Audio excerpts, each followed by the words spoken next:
Good morning students. आज हम आपकी जो बुक है इंडियन इकोनॉमिक डेवलपमेंट भारतीय अर्थव्यवस्था का विकास, जिसका अंतिम अध्याय चैप्टर 10 हम कर रहे हैं, जिसका नाम है comparative development experiences of India and it's neighbours, जो भारत और उसके पड़ोसी देश का तुलनात्मक विकास अनुभव के बारे में अध्ययन कर रहे हैं। जिसमें हमने इसके पिछले वीडियो में इसके परिचय के बारे में जाना था, इंट्रोडक्शन जाना था, और तीनों कंट्रीज की इकोनॉमिक पॉलिसीज और तीनों कंट्रीज अपनी इकोनॉमिक ग्रोथ के लिए कब अपनी स्टार्ट करी, इकोनॉमी कैसे ग्रोथ करना शुरू किया, क्या प्लान शुरू किया, क्या प्लानिंग शुरू की, क्या पॉलिसीज बने, इसके बारे में स्टडी किया था।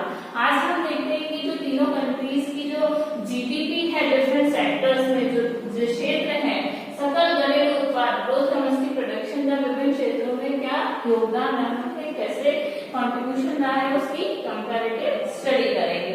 तो चाइना की जो वर्ल्ड में सबसे जो फेमस इशू है डिस्कशन का, चर्चा का सबसे बड़ा फेमस इशू ये रहा है कि चाइना की जो जीडीपी है उसमें इतनी ग्रोथ कैसे हो रही है, वो इंक्रीज कैसे हो रही है।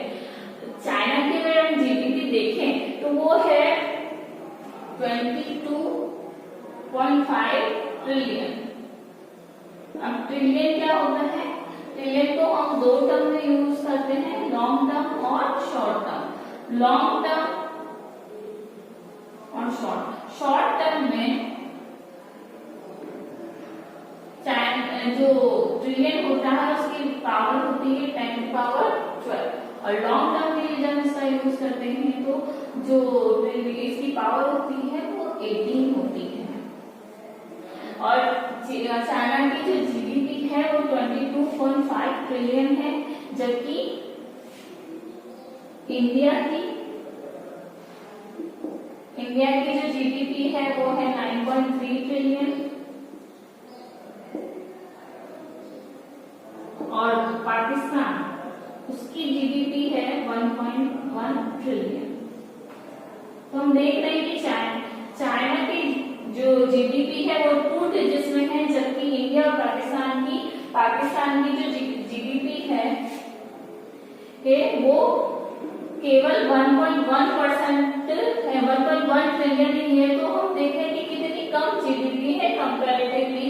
चाइना की कंपैरिजन में इंडिया और पाकिस्तान की जीडीपी बहुत ही ज्यादा कम है, और जो पाकिस्तान की जो जीडीपी है वो भारत के जीडीपी का केवल 11% है। तो सोचिए कितनी कम जीडीपी है, और जो भारत की जो जीडीपी है वो चाइना की जीडीपी का 41% है। तो कंपैरेटिवली हम देख रहे हैं कि जहां तीनों कंट्रीज ने एक साथ डेवलपमेंट पॉलिसी स्टार्ट करी थी, एक साथ ग्रोथ करना स्टार्ट किया था, वहां पे चाइना की ग्रोथ रेट में 2 डिजिट तक जीडीपी पाने में सक्सेसफुल रहा है, जबकि इंडिया और पाकिस्तान की जीडीपी अभी भी बहुत कम है, और उसमें पाकिस्तान की जीडीपी तो बहुत ही ज्यादा कम हो रही है। और जितनी भी डेवलप जो कंट्रीज हैं आज तक की जीडीपी, ये जो रिफॉर्म्स का पीरियड था, जो 1980 से 2000 के बीच का जो पीरियड था, जहां पे डेवलप्ड कंट्रीज भी 5% तक की जीडीपी को मेंटेन करने में उनको प्रॉब्लम हो रही थी, वहां पर चाइना की जीडीपी 5% की दुगनी थी, लगभग 10% से भी ज्यादा थी। तो चाइना की ग्रोथ रेट को, जीडीपी को मेंटेन करने में काफी सक्सेसफुल रहा था, जो कि 1980 में लगभग दुगनी हो रही थी। तो इसे हम एक टेबल के थ्रू समझते हैं। यहाँ पर जो है ग्रोथ और ग्रॉस डोमेस्टिक प्रोडक्शन, जो कि 1980 से 2017 के बीच का दिया हुआ है, ये परसेंटेज में रेशियो है। तो हम देखते हैं कि जो कंट्रीज हैं इंडिया, चाइना, पाकिस्तान, 1990 में इनकी जो जीडीपी थी, इंडिया की 1980 में 5.7 थी, जबकि 2015-17 में 7.3 थी। चाइना की 10.3 थी 1980 में, जिसकी हमने अभी बात कर रहे थे कि हम इस समय इस ड्यूरेशन में 80s के टाइम में जब दूसरी कंट्रीज को 5% के मेंटेन करने में प्रॉब्लम हो रही थी, सिंगल डिजिट में उनकी जीडीपी थी, वहीं चाइना की 2 डिजिट में इसकी जीडीपी थी। 2015-17 में चाइना की जीडीपी में गिरावट आई है, वहां की इकोनॉमिक कंडीशन की वजह से, जो कि 6.8 ही रह गई है। और पाकिस्तान इसकी जीडीपी 1990 में 6.3 थी, जो कि 2015-17 में 5.3 रह गई। तो एक टेबल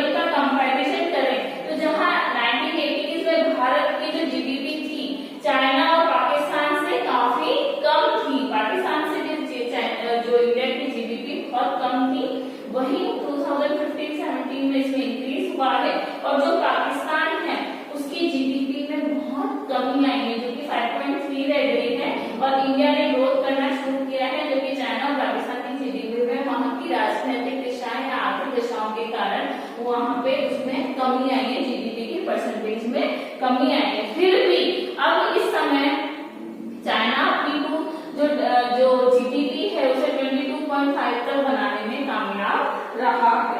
और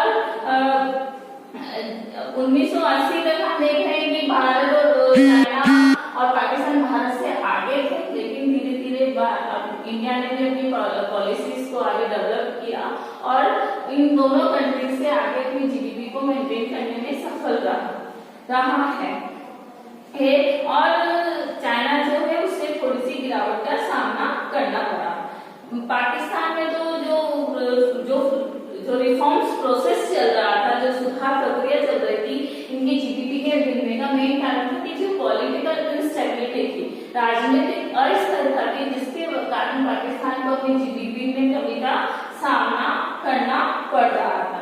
अब हम ये देखते हैं कि जो विभिन्न डिफरेंट सेक्टर्स हैं उसमें जो तीनों कंट्रीज हैं, जो तीनों देश हैं, वो अपनी जीडीपी को कैसे मेंटेन करके रखते हैं या कैसे कंट्रीब्यूशन देते हैं, अपना योगदान कैसे देते हैं।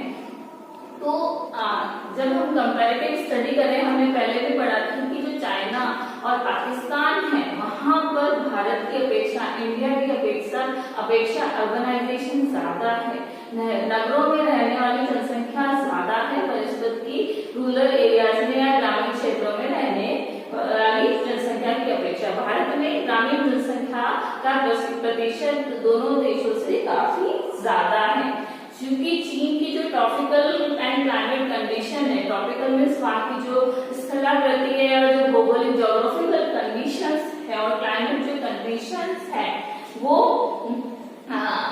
एग्रीकल्चर सेक्टर के लिए सही नहीं है या कम बेनिफिशियल है या कम उपयुक्त है। उसकी यूटिलिटी एग्रीकल्चर सेक्टर्स के लिए काफी मात्रा में सही नहीं है। अगर वो जो चाइना है वो अपनी जो टोटल लैंड है, क्योंकि चाइना का जो ज्योग्राफिकल एरिया बहुत बड़ा है, तो जो उसका लैंड है उसका केवल 10% वो एग्रीकल्चर सेक्टर में ही करता है, क्योंकि वहाँ पे एग्रीकल्चर के लिए तो प्रॉपर लैंड होनी चाहिए, भूमि की स्थिति होनी चाहिए, जलवायु की कंडीशन होनी चाहिए, जो क्लाइमेट है उसकी कंडीशन होनी चाहिए, वो सही नहीं है। और चाइना की जो कुल कृषि योग्य भूमि है, टोटल जो एग्रीकल्चर लैंडेड है, वो भारत के कुल कृषि क्षेत्र का केवल 40% ही है।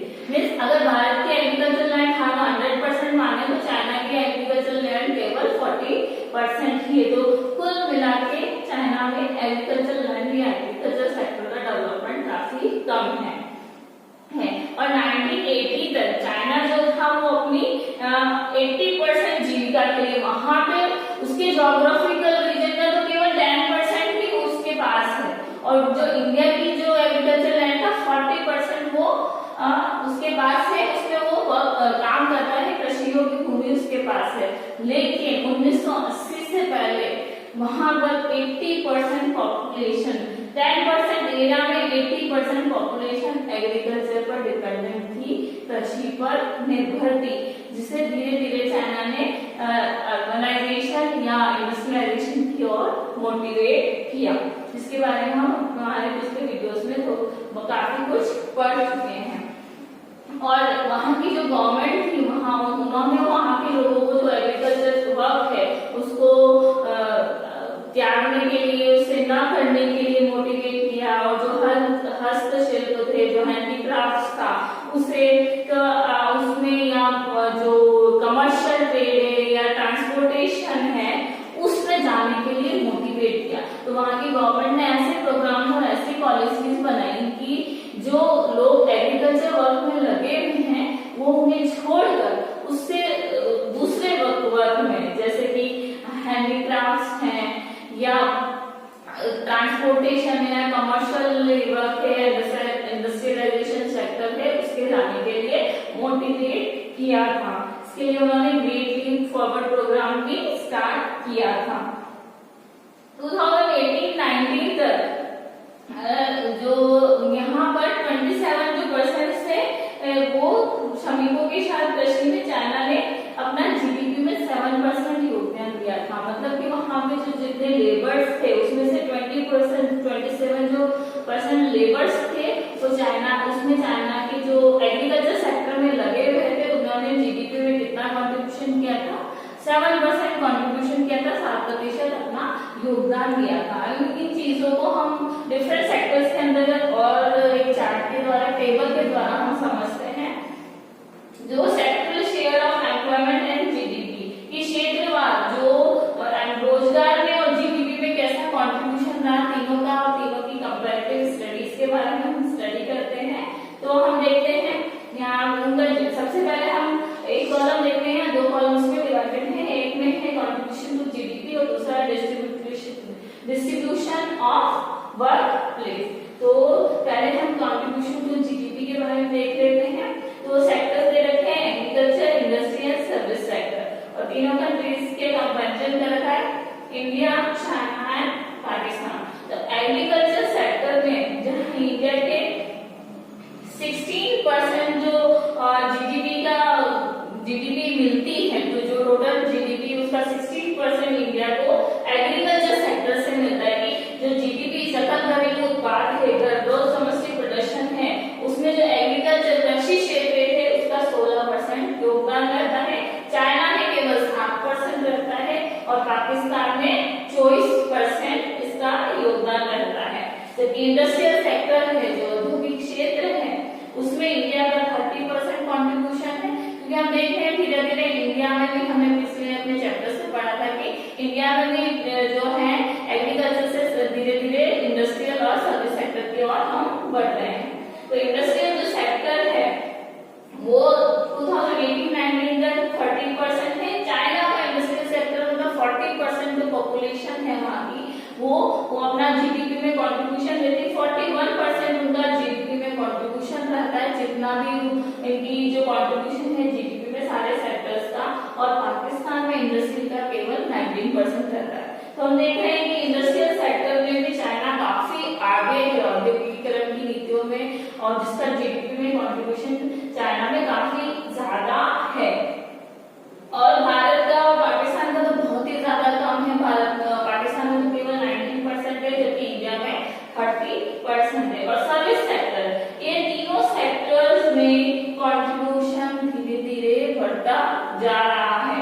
जहां पे इंडिया में 54 है, चाइना में सर्विस सेक्टर में दोनों कंट्रीज की अपेक्षा कम है, क्योंकि पाकिस्तान में 57% है, इंडिया में 54% है और चाइना में 52% है। कंपैरेटिवली एग्रीकल्चर और इंडस्ट्रियल सेक्टर के सर्विस सेक्टर में ज्यादा, सर्विस सेक्टर जो है जीडीपी में ज्यादा कंट्रीब्यूशन दे रहा है, लेकिन उसमें भी पाकिस्तान और जो इंडिया जो कंट्री है उसके सर्विस सेक्टर में ज्यादा जीडीपी में कंट्रीब्यूशन है कंपैरेटिवली चाइना के। ज्यादा डिफरेंस तो नहीं है, लेकिन फिर भी थोड़ा बहुत जो ज्यादा कंट्रीब्यूशन है इंडिया और पाकिस्तान का चाइना की अपेक्षा, लेकिन उसका इंडस्ट्रियल सेक्टर में काफी ज्यादा योगदान है। और एग्रीकल्चर में चाइना का बहुत ही कम कंट्रीब्यूशन है, जो कि 1 डिजिट में ही है जीडीपी में। तो कितना कम, क्योंकि वहाँ की जो हमने पढ़ा है कि एग्रीकल्चर जो लैंड है, वहाँ की क्लाइमेट है, उसको सपोर्ट नहीं करती, बहुत ही कम एग्रीकल्चर लैंड वहाँ पर अवेलेबल है। अब वहाँ के हम डिस्ट्रीब्यूशन ऑफ वर्कफोर्स की बात कर लेते हैं। वहाँ जो रोजगार की स्थिति है, जो श्रम बल या कार्य बल लगा हुआ है, उसका कितना डिस्ट्रीब्यूशन है तीनों सेक्टर्स में।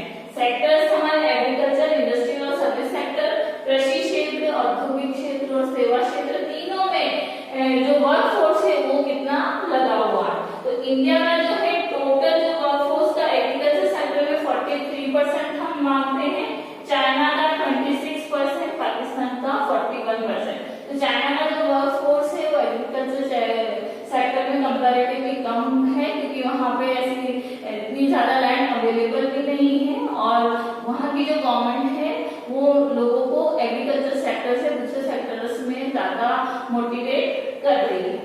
जबकि इंडस्ट्रियल सेक्टर में भारत का जो कंट्रीब्यूशन वर्कफोर्स लगी हुई है वो 25% लगी हुई है, चाइना की 28 और पाकिस्तान की 24। मतलब वहाँ की जो वर्कफोर्स है इंडस्ट्रियल सेक्टर में, जो चाइना की जो वर्कफोर्स है वो कंपैरेटिवली भारत और पाकिस्तान से ज्यादा लगी हुई है, और भारत और पाकिस्तान, इंडिया और पाकिस्तान की जो वर्कफोर्स है उसमें ज्यादा अंतर नहीं है।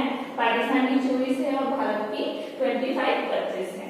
सर्विस सेक्टर, सर्विस सेक्टर में तीनों कंट्रीज की वर्कफोर्स का ज्यादा कंट्रीब्यूशन है। वहाँ के जो लोग हैं ज्यादा सर्विस सेक्टर की ओर जा रहे हैं, इसी कारण से जीडीपी में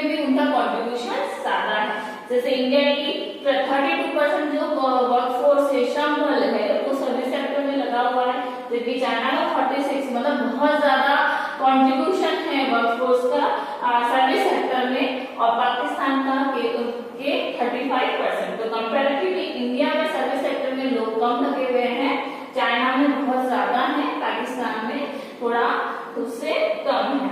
तो कंपैरेटिव स्टडी देखें तो तीनों सेक्टर्स में जो है सारे सेक्टर्स जीडीपी में अपना कंट्रीब्यूशन दे रहे हैं, लेकिन एग्रीकल्चर सेक्टर का कंट्रीब्यूशन धीरे धीरे इंडस्ट्रियल सेक्टर और इंडस्ट्रियल सेक्टर से भी ज्यादा सर्विस सेक्टर में उनका कंट्रीब्यूशन ज्यादा होता जा रहा है, और एग्रीकल्चर सेक्टर का कंट्रीब्यूशन कम होता जा रहा है। और वर्क फोर्स भी कंपैरेटिवली ज्यादा, इंडिया की अगर हम बात करें तो इंडिया की सबसे ज्यादा वर्क फोर्स एग्रीकल्चर सेक्टर में लगी हुई है 43%, जबकि वो जीडीपी में कितना कंट्रीब्यूशन दे रही है, 16% ही दे रही है। और बाकी कंट्रीज में लगभग बाकी में सिमिलर ही है। इंडिया की जो 25% जो वर्क फोर्स है वो 30% उसका जीडीपी में कंट्रीब्यूशन दे रही है, और जो 32% वर्क फोर्स है शामिल है वो 54% कंट्रीब्यूशन दे रहा है सर्विस सेक्टर। तो सर्विस सेक्टर का ज्यादा डेवलपमेंट होता जा रहा है, जबकि बाकी जो सेक्टर्स का कंट्रीब्यूशन धीरे धीरे, स्पेशली उनका योगदान धीरे धीरे कम होता जा रहा है। अब हम ये देखेंगे कि जो तीनों सेक्टर्स हैं, डिफरेंट सेक्टर्स में जो उत्पादन की जो प्रवृत्तियां रही हैं उसमें क्या वृद्धि दर रही है। Trends in output growth in different sectors 1980 से 2018 के बीच में। तो हम यहाँ पे जो कंट्रीज हैं, इंडिया, चाइना, पाकिस्तान, इस चैप्टर में तीनों कंट्रीज का कंपैरेटिव स्टडी कर रहे हैं। और 1980 से 1990 में जो एग्रीकल्चर, इंडस्ट्री और जो सर्विस सेक्टर रहा है उसका तीनों में उसका आउटपुट उत्पादन में कितना योगदान रहा है। और 2011-15 में हम देखते हैं तो हम देखते हैं कि इंडिया का एग्रीकल्चर सेक्टर में 80-90 में 33.1 था, चाइना के 5.9 और पाकिस्तान का 4। मींस कंपैरेटिव हम देखें तो चाइना का एग्रीकल्चर सेक्टर में ज्यादा कंट्रीब्यूशन था इंडिया और पाकिस्तान की बजाय, जबकि इंडस्ट्रियल सेक्टर में देखें तो इंडिया और पाकिस्तान का कम था, चाइना का ज्यादा था। मतलब तीनों ही सेक्टर्स में, चाहे एग्रीकल्चर सेक्टर ले लो, इंडस्ट्रियल सेक्टर या सर्विस सेक्टर, कृषि क्षेत्र, औद्योगिक क्षेत्र और सेवा क्षेत्र, चाइना का कंट्रीब्यूशन 1980 से 90 के तक तीनों ही सेक्टर्स में भारत और पाकिस्तान की तुलना में ज्यादा था, जबकि पाकिस्तान का एग्रीकल्चर सेक्टर में भारत से थोड़ा ज्यादा कंट्रीब्यूशन था, इंडस्ट्रियल सेक्टर में भी और सर्विस सेक्टर में दोनों का कंट्रीब्यूशन लगभग सिमिलर ही था। मतलब भारत दोनों देशों से काफी मात्रा में पीछे था, जबकि तीनों ने अपनी रिफॉर्म्स पॉलिसीज लगभग एक साथ स्टार्ट करी थी। और 2011-15 तक पहुंचते जो इंडिया का जो आउटपुट ग्रोथ है, जो उत्पादन की जो वृद्धि की जो प्रवृत्ति है वो तो लगभग सेम ही रही, लेकिन इंडस्ट्रियल सेक्टर में थोड़ा कम हुआ, इंडस्ट्रियल सेक्टर में भी थोड़ी सी कमी आई, और सर्विस सेक्टर की ओर ज्यादा बढ़ने लगी। सेवा क्षेत्र में जैसे 1980 से 90 के बीच में भारत में 6.9 था, जो कि सर्विस सेक्टर में 7.6 हो गया। चाइना का तीनों ही सेक्टर्स में कमी आई, क्योंकि वहां की इकोनॉमिक्स और जो पॉलिटिकल अनस्टेबिलिटी थी, जो राजनीतिक अस्थिरता की वजह से ये स्थितियां हुई कि तीनों ही सेक्टर्स में, चाइना में भी कमी आई और पाकिस्तान में भी कमी आई। 1980-90 में जो पाकिस्तान में 4% ग्रोथ रेट थी आउटपुट की, वो 1% रहेगी, इंडस्ट्रियल में 7.7 थी, जो कि 4.8 ही रहेगी, और सर्विस सेक्टर में 5 ही रहेगी। तो धीरे धीरे यहाँ पे कमी है, वो वहाँ की पॉलिटिकल इंस्टेबिलिटी के कारण हुई थी। लेकिन अगर हम गौर करें तो तीनों ही सेक्टर्स जो हैं उसमें, तीनों ही सेक्टर्स में तीनों कंट्रीज का जो कंट्रीब्यूशन है एग्रीकल्चर और इंडस्ट्रियल सेक्टर से हटकर किस पे जा रहा है, सर्विस सेक्टर की ओर जा रहा है। मतलब तीनों जो कंट्रीज हैं अपने सेवा क्षेत्र के विकास पर ज्यादा से ज्यादा बल देने लगी हैं, जिसमें कि मैन्युफैक्चरिंग कंपनीज हैं या जो दूसरी इंडस्ट्रीज हैं, उनके डेवलपमेंट के साथ साथ सर्विस सेक्टर में आगे बढ़ती जा रही है। तो जो प्रोग्रेस है, डेवलपमेंट प्रोग्रेस का जो प्रोसेस है, उसमें तीनों कंट्रीज सर्विस सेक्टर में अपने ज्यादा से ज्यादा भूमिका निभा रही है, ताकि जो एग्रीकल्चर पे, इंडिया की पॉपुलेशन की मोस्ट ऑफ पॉपुलेशन एग्रीकल्चर पे डिपेंडेंट थी, और चाइना की भी हमने पढ़ा था कि 80% पॉपुलेशन डिपेंडेंट थी, तो उससे हटाकर इंडस्ट्रियल, और इंडस्ट्रियल में भी काफी अप एंड डाउन रहते हैं। तो तीनों जो हैं वो सर्विस सेक्टर पे अपना ज्यादा से ज्यादा कंट्रीब्यूशन कर रहे हैं।